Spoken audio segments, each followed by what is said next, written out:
نحمدہ ونصلی علی رسولہ الکریم اما بعد۔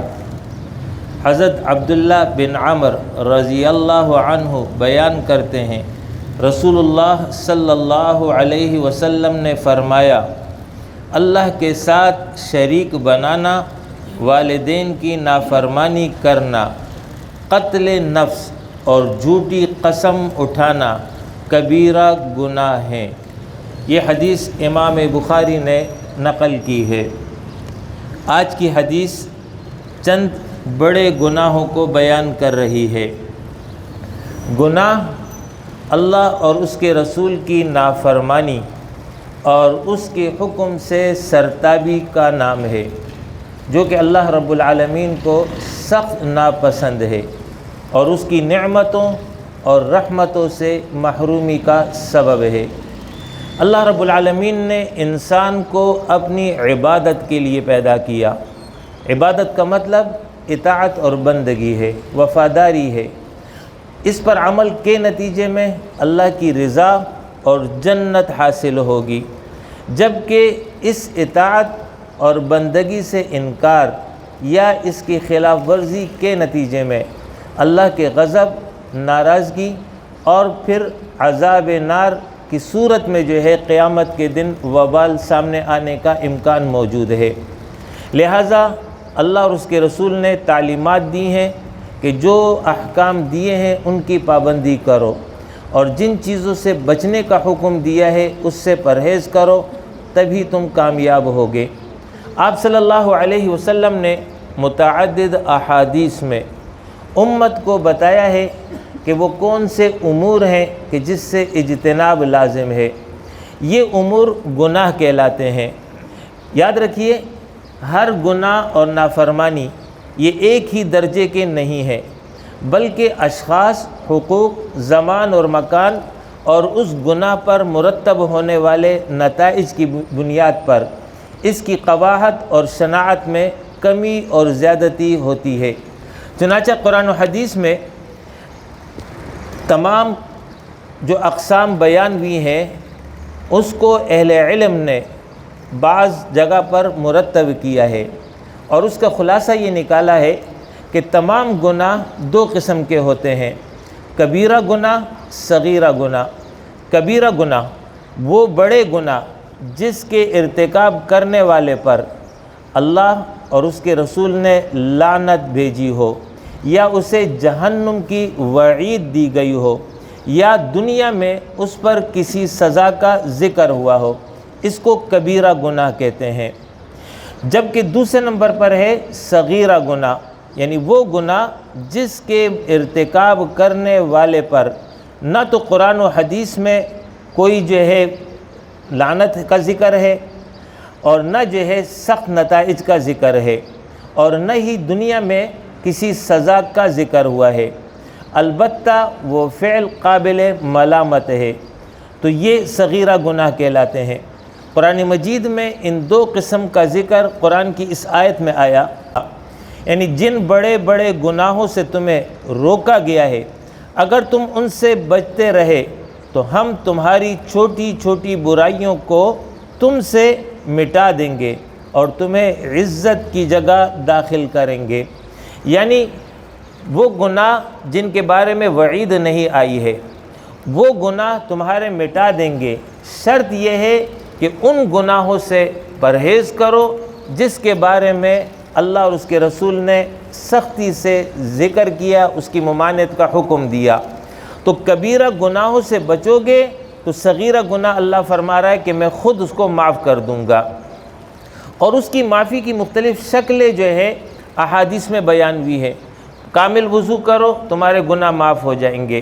نماز پڑھو، گناہ معاف ہو جائیں گے۔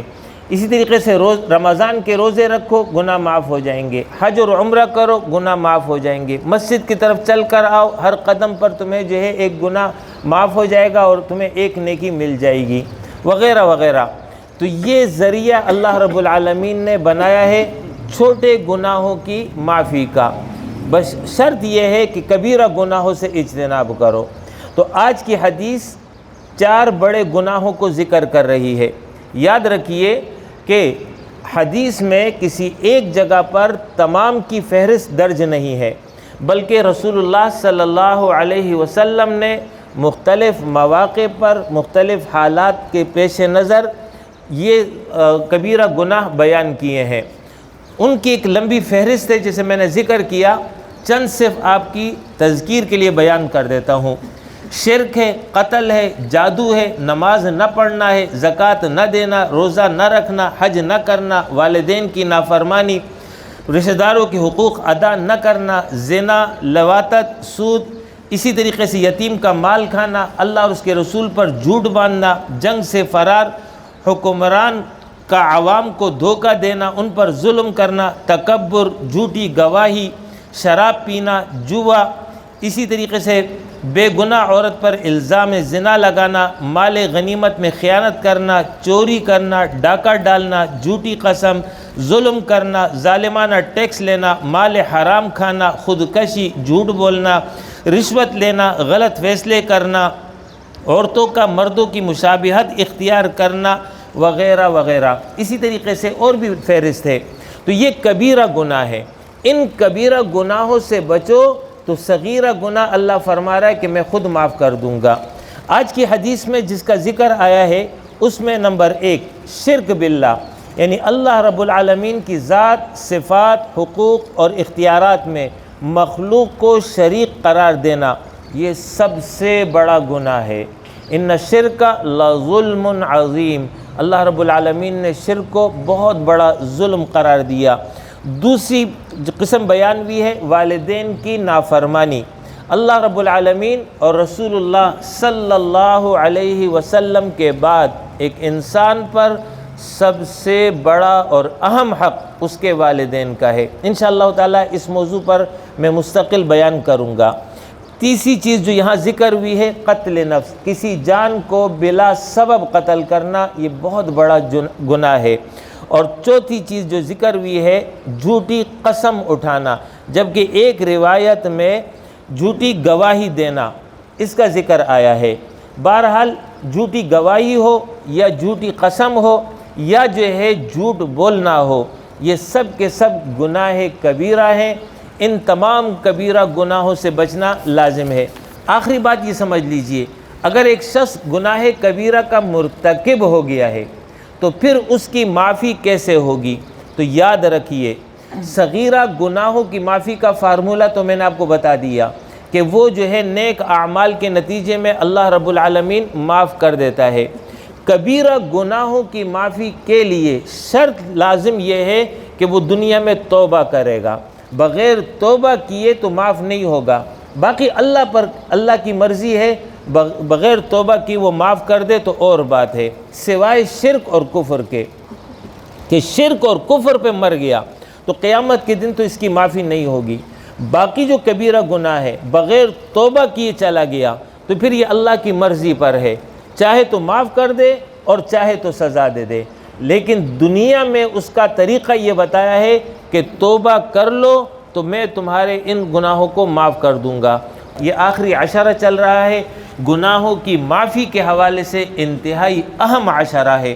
ہر مومن کو اس حوالے سے اہتمام کرنا چاہیے، اپنی گزشتہ زندگی کا جائزہ لے لے، کہاں کہاں اس نے غلطی کی ہے۔ چھوٹے گناہ ہیں اللہ رب العالمین سے ان کی بھی معافی مانگے، بڑے گناہ ہو گئے ہیں ان کو یاد کرے اور اللہ رب العالمین سے سچی توبہ کر لے۔